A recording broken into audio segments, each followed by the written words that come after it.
Propel Fitness Water. With Gatorade electrolytes, zero sugar, and vitamins, Propel hydrates better than water to help you get the most out of your workout and get back to your best self. What propels you? Propel with Gatorade electrolytes. Pros, find the right flooring for the job in Lowe's newly redesigned flooring showroom. Shop our expanded assortment of trusted brands and get up to 35% off style selections, Stainmaster, and Stainmaster Pet Protect Special Order Carpet. And while you're here, save $100 on a DeWalt 20-volt max 6-amp-hour 2-pack of batteries, now just $179. Get more of what you need faster and save more where it counts from the ground up. Our best lineup is here at Lowe's. Valid through 8/26 while supplies last. Selection varies by location. This message is brought to you by Apple Card. Shave ice by the beach. A trip to the state fair. And a throwback flick at the local drive-in. They're more than just items to check off the summer bucket list. They're also opportunities to earn 2% daily cash back when you use your Apple Card with Apple Pay. Apply for Apple Card now and use in minutes with Apple Pay. Subject to credit approval. Apple Card is issued by Goldman Sachs Bank USA, Salt Lake City branch. Terms and more at applecard.com. Coach Unplugged is brought to you by great people over at teachhoops.com. For coaches who want to get better. From the Fifth Quarter Studios in Madison, Wisconsin, you're listening to Coach Unplugged. Here is your host, Steve Collins. Hey everybody, welcome to Coach Unplugged, episode 597. Wow, reaching 600, we're knocking on the door. Today, before we jump into the podcast, I'd like to give a big shout out to our two sponsors. First of all, Dr. Dish, the #1 shooting machine on the market. They have the new home machine. It's something that you need to go check out.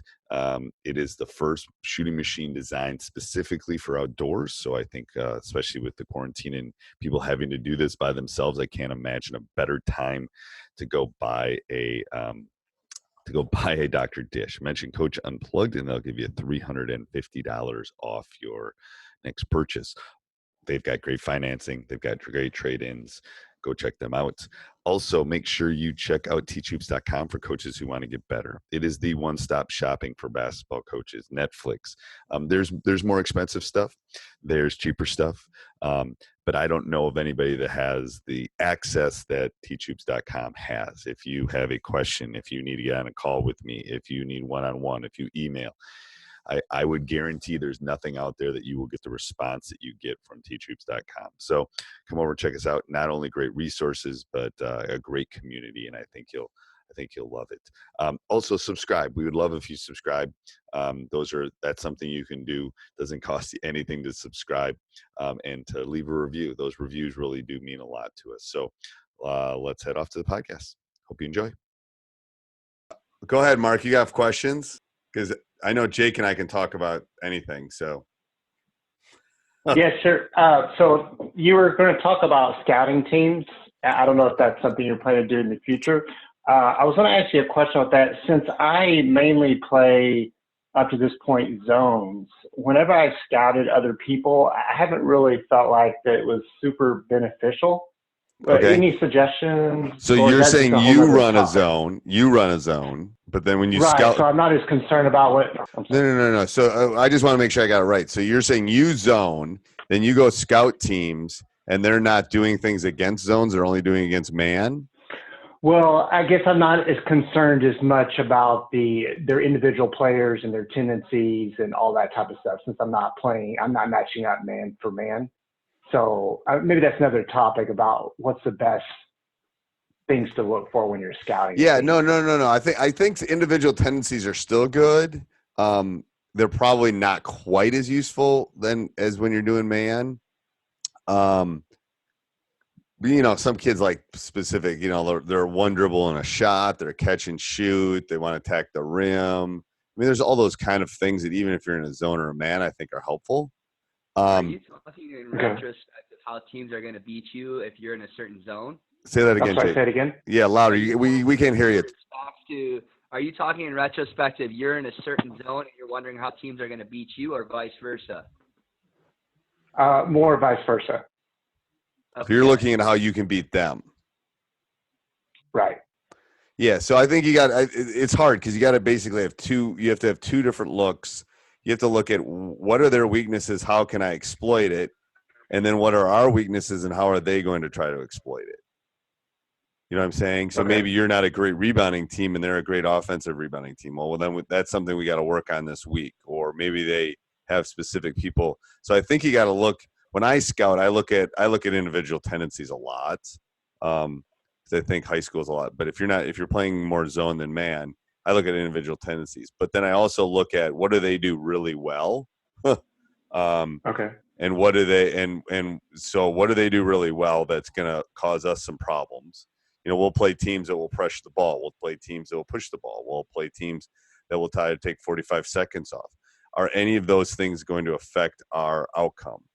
Some of them affect more than others. So then, how I prepare, that matters. So what they do well, and then what they do poorly, I'm going to try to exploit. So, and sometimes I can't. Like Jake would know, like LaFollette's team this year, they pressured the ball so well and we had size advantage, but I was not able to exploit it because of the ball pressure they put upon us. So you're always it's always that chess match of what do they do well? What do they do poorly? How can I exploit their poor thing and minimize their strong thing? Easier said than done, but that's what I'm watching for when I watch tape. I'm obviously watching for tendencies. Especially we use Huddle now. It will break all their, tend to know who their top couple players are. You can watch their individual breakdowns, blah, blah, blah. What did you used to do, Jake? One thing I've been really the last couple of years, especially at the collegiate level, is looking at where shots are taken and multiply if they're a right side dominated team. Even at the junior college level, you wouldn't believe the amount of kids that are still very right-hand dominant. You can do a lot by forcing teams to the left or shading your zones to the left. Yeah. I don't know if that helps you at all, Mark, but for example, if you're running a 3-2 or a 2-3, having a really strong defender on your left side of that zone that would really designate the right side of their floor can really, you're making your zone stronger in certain areas where they're most successful can be beneficial. I don't know if that makes sense. Yeah, that's actually a really good point as far as the zone, moving it over a little bit because most of the kids shifting are right-handed. and when we play man, we talk about hedging to their weaker. I mean, obviously there's guys in our league that if you give them a quarter of a step, they're going to go around you. Doesn't matter the hand, but there's kids that you can I don't want you to, if you look at the math behind it, if you let someone, let's say they're right-handed, if you let them go right-handed rather than left-handed and try to finish at the basket, it's going to be about 10% higher right-handed than left-handed. They'll still finish at a pretty good clip, but you want to, that could be the difference between winning and losing the game is whether you're hedging, and especially if you're in a zone, maybe we want to push them to the left side. I don't remember which opponent we played this year, but oh my God, it was crazy. They're shooting from the left side and the right side. And it was not a statistical small, it was a sample of 15 games, 16 games. And it was 12% lower on the left side than the right side. Corner, wing, top of the key. So we were hedging, we were pushing them right. And then we were gapping it up well, but they just, so it depends which way you want to hedge. I would have pushed them left on that one. I misspoke, but you know what I meant. Right. Does that make sense? Yeah, that's perfect. Are you still going to, you suggested on the last call at some point you would take some look at some footage? I would love to do that. We could set up a time next week. Yeah. You send me some footage and then we could get together. We could even do that tomorrow. If you give it to me tomorrow or give it to me today, we could do either tomorrow or Friday. I'll just put it up. We'll break it down and look at it and I can show you that would be fun, Jake, wouldn't it? Just send you the whole game or just seeing 5 minutes? Yeah, you can send me the game. I'll just upload it onto Vimeo and I can share my screen and we'll just play it. I've done that before, so we can do that. Okay, because there's a team that we played this year that was not in our conference, but they will be in our conference next year. Okay, so why don't we plan on you sending that tonight? We'll take off tomorrow. Can you do Friday, Jake? Yeah. Yeah, so we'll do Friday. That'll give him and I time to actually look at the tape. I don't want to just I'll just watch it in the background while I'm doing other stuff. And then I'll have a better sense. Just tell us which team you are. Okay, we're the team that lost. Okay. If you want to find out. There probably won't be a scoreboard on the bottom, like, that was crazy. Wasn't that crazy? I watched the Kentucky Duke game on TV. It was crazy that they didn't have the score on the bottom of the screen the whole game, or a clock. That was 90. That was 92. That wasn't that long ago, I guess. Mark, when I'm looking at your film, what do you want me to focus on? Because I think you can only do so much unless you give me a couple of essential things that you really want me to look at. Because, basketball is way, you could literally just focus on how your players are finishing around the rim the whole game. Or, what are like 4 or 5 or 3, like even just 3 things that you really want me to look at? The answer to that is I don't know. I'm not very good at scouting, and I don't really know what is exactly to look for. Do you understand what I'm saying? I don't really know what I should be. Okay, so let me reword what Jake said. So you want us to you want to beat this team, right? Yeah. Okay, and they're going to be very similar next year, and you're going to be very similar next year, right? Okay. All right, so Jake, you and I off the air can talk about maybe you break some things down. I look at different stuff, so we can figure that out. As far as what we can look at for specifics. What was the? So I guess Jake, you're asking like how to keep their big man from scoring, or how to break the press, or yeah. How am I evaluating the film? Am I looking at it the lens of how your kids are playing, or what I think you should do to try to beat them next? Number 2. Okay. How to beat them. Yeah. And it sounds like they're both going to be similar. Yes. I'd have to check to see how many players they're losing. We're losing our point guard, just one player, and I think they're losing one of their posts, but it should be pretty similar. Okay. Hey, everybody. Hope you're enjoying the podcast. I'd like to give a big shout out to our sponsors. First of all, teachhoops.com for coaches who want to get better. We're all shut in right now, and we're all kind of working through things. This is a great time to come work on your craft and come over and work on come over and work on your basketball craft at teachhoops.com. But more importantly, this episode is brought to you by the people at VO. It is a portable sports camera company that is so easy to use. Basically it comes in this box.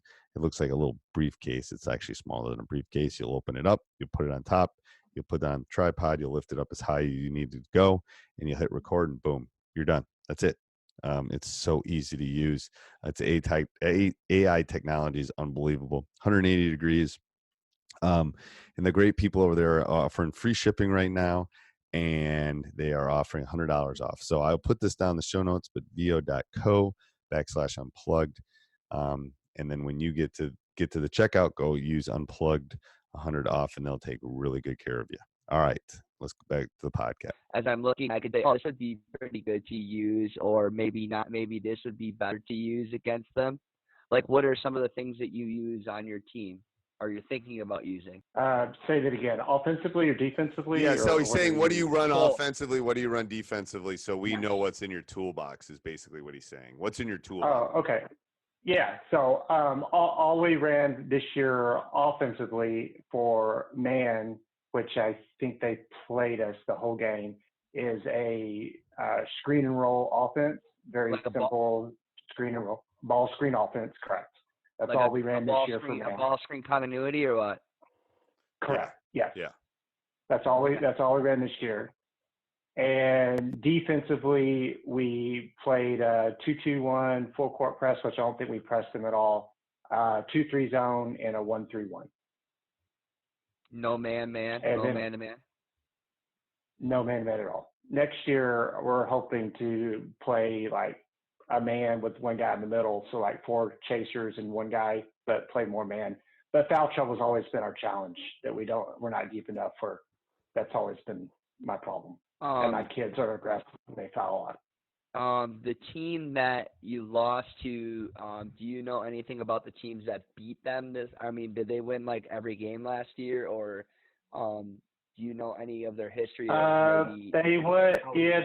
They won most of their games, except they got beat in the finals this year by some other team that is about the only team I hadn't seen play this year. So I don't know what they did to them. Because it's always interesting to see what other teams do against those strong opponents that you lose to. Yeah, I don't know what they did to them to beat them. I didn't see them play. I've never seen the other team beat them. Are they the same like division as you, or are they a grade higher? I don't know how Arizona. They're another division. We have divisions 1, 2, 3, and 4. So in the preseason, we're 1, the smallest. In the preseason, the state of Wisconsin. Right. It's the other way around. Yeah. So in the preseason, I scheduled extra games. We call them freedom games with divisions in 2, 3, and 4, and we beat some in all the divisions. They're in Division 2, and and we're going to probably move up to Division 2 next year. So we'll play. And do you move up because you won, or do you move up because you? I don't know. I'm just going to wait to see next year. We beat everybody in our division pretty easily. All of our competitive games are in higher divisions, so it's based off size of your school, and that's it. But you have the opportunity to move up if you want to play tougher competition. Okay. So my thought is I want to play tougher competition next year, but I don't know if they'll move us up or we move up, or I don't know. I'm just going to wait to see, when that happens next year. Okay. Yeah. So if you can send that to me tonight, I'll upload it and then I'll send it off to Jake so he can watch it, and then let's plan on 8:00 on Friday. That'll be good. Yeah, that'd be awesome. Okay. So let me ask you one other question, and I'll let you go. I know one other thing on I remember you saying that you like to double on ball screens if you're playing defensively. Yeah. I was wondering, if people are doubling our team, what's the best way to pass out of that, or where the other guys should be in order to counter that? Well, it's whoever's guy. The problem is whoever guys goes to double should come back to the ball, and they don't. They stand and watch. That's why it's effective. So on a ball screen, it's like the other guys they tend to stand and watch on those doubles. So everyone's got to fill up and find a spot to fill at that point. And the tendency is to stand. So I haven't found many kids that can pass out of a double very well at the high school level. There's a few. I'm gonna be coaching a couple next year that are pretty good at it, but most kids aren't very effective at that double. So you basically got to teach them to come back to the ball. So the other three guys, yes, the other three guys break towards, yeah. So the guy like in a line. You want to basically, like if it's a high ball screen, you want to fill the 3 passing lanes. So like sideline, middle, and across court. So just have them flash back to the ball. If you're worried about them turning it over, flash back to the ball. If it's 2 guys, if it's 2 on 2 and the guy's just coming and setting ball screen and we double, then the guy is coming to double needs to find open space so the guy that's getting double can see him. The problem is they roll to the basket, they roll away, they get too far away from that double, and then it's not very successful at that point. What did you used to do, Jake? Well, I think it all comes down to communication, because then you can get that point guard to be able to use a drag dribble, and you can actually beat them on a disadvantage if you get it, if you do it right. And I think, but too often where kids tend to stand and watch that happen. Yeah, they don't come. It all comes down to talking and then they'll watch, and then even the other players that aren't even involved in the double screen, one will stand in the corner, the other guy will sit in the block demanding the basketball where he should be flashing high post and wanting the ball in the high post.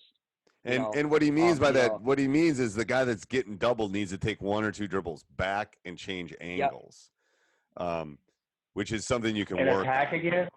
And attack again and try to get. Get past so the it's, outer guy. It's like they see it coming. So if you think about it in terms of war, I see them attacking me, I'm going to retreat and then spread out. So when I see somebody coming at, it's like 1 dribble back and then attack, because they're running at me to double me or coming at me on that screen. Ooh, like if the guy jumps the ball on a ball screen, I'm gonna refuse the screen and I'm gonna go the other way. So I'm gonna dribble back and then go the other direction. Does that make sense? So let's say I'm going to the here. I'll show you. It's easier to show you. Hold on. Okay. So let's say offense is these two guys. Let's say he's over here. Okay, and the guy I'm shading in here has the ball. Okay, so offense, defense. So this guy comes up to set the screen here, right? So this guy's coming and doubling here, right? Because he's dribbling this direction. I'm going to refuse that, come back, and go the other direction. Does that make sense? So I'm going to attack that. Ooh, I'm going to see the doubles coming. I'm going to one dribble back, and then I'm going to refuse it. Yeah, that's So forget one first. way of doing it. I'm sorry. Let me just to clarify. So the very first reaction your point guard or whoever is getting jumped is that he shouldn't be picking the ball up and looking to pass out of it. You would suggest doing a retreat dribble and trying to attack and then look to pass out. This is a really hard move for a lot of high school kids. That's why I double a lot, because they just aren't able to do it well. Now, I can't do that with everybody, but I can do that. You want them to pick up the ball, and you actually can do two things on this drawing, right, Steve? So you're talking about you could just not take the screen, just grab and go in the opposite direction because all the action is there. Yep. The other thing you could do is that you could take a retreat dribble backwards a couple ways and then have someone come up and you could use the pass and you're going to have an advantage. Right. So you come here, pick it up, let them double you, and then we'll call this the offensive player 2. If he just cuts behind, he's wide open. Boom. Right. You just don't want him to do this. You don't want him to do this kind of thing because it's too far away. And you just want the 3. Gotcha. You know what I'm saying? A lot of kids will roll, and they'll be open. That's great. You're open. Shoot. Or you could have Steve. The other thing I've had them do is if you take put a on the marker by that guy, have him come up to the top of the key. The guy that's double. Yeah, the guy that's setting the screen should roll up high, and then that guy dribbles out. Yeah, like that. He retrieves. You know what I'm saying? Yeah. And then you can get him. Yeah. And if you get him to pass, the person that flashes high post, he attacks the middle. You got a 2-on-1 layup to the other guy. Yeah. So you're saying that the two options is right off the bat, they could just attack the outer side, the guy's hip or whatever, attack the outside and try to penetrate. Yep. Or take a retreat dribble and then dump it to the guy at the top of the circle and then just attack with those guys. Yep. Absolutely. And that takes some practice. But I would not practice trying to pass through it. I think unless your name is Giannis or LeBron. Well, if you're 6'11" and have arms like that, then you can do that. But most based on the team that you've been talking about, which is a bunch of 6'1" shooters, right? I don't think you can do that. I think you could teach kids to be strong, retreat out, and work together, or to deny the screen and get to the rim. I think you could be successful either way. Yep, I do too. Gotcha. We'll know more. Awesome. We'll watch this and we'll know more if you can do that. Let us watch your players. We'll be able to tell you. Or just if you can shoot so just shoot it before the double shoot it, palm. retreat and shoot. You can do the work on the step back. Just make it rain, dude. Make it rain. I like that. You could have a call, double call, and make it rain. Just shoot it. I like that. And then you have an advantage for offensive rebounding. They'll never see it coming. I know. I do like that. All right. So we'll plan at 8:00 on Friday, Coach. Okay, cool. All right, cool. Hey, Coach, hope you enjoyed that. I would ask that you stop the car right now. You pull your credit card out. You go and join teachhoops.com for coaches who want to get better. Because what you're saying to yourself is, I want to get coaching from Coach Collins. I want to become a better basketball coach. I want to take it to the next level. And let me help you do that. Also, make sure you subscribe and leave a review. Those are important. They allow us to get the word out about Coach Unplugged and high school hoops. And also, if you're thinking about doing any shopping, click down below the Amazon link. Every time you go shopping, we'll get a small little affiliate kickback, and it helps us with our hosting fees. All right. Talk to you soon. This episode is brought to you by ChatGPT. Hey, it's Bill Simmons from the Bill Simmons Podcast. Have you guys heard about ChatGPT work? It's the new way to use ChatGPT for bigger multi-step projects. And when you need more than just answers, give ChatGPT work access to your apps and files, and it can create real work documents like spreadsheets, slides, and structured reports. Get started at chatgpt.com by selecting work mode, available on Plus and Pro plans.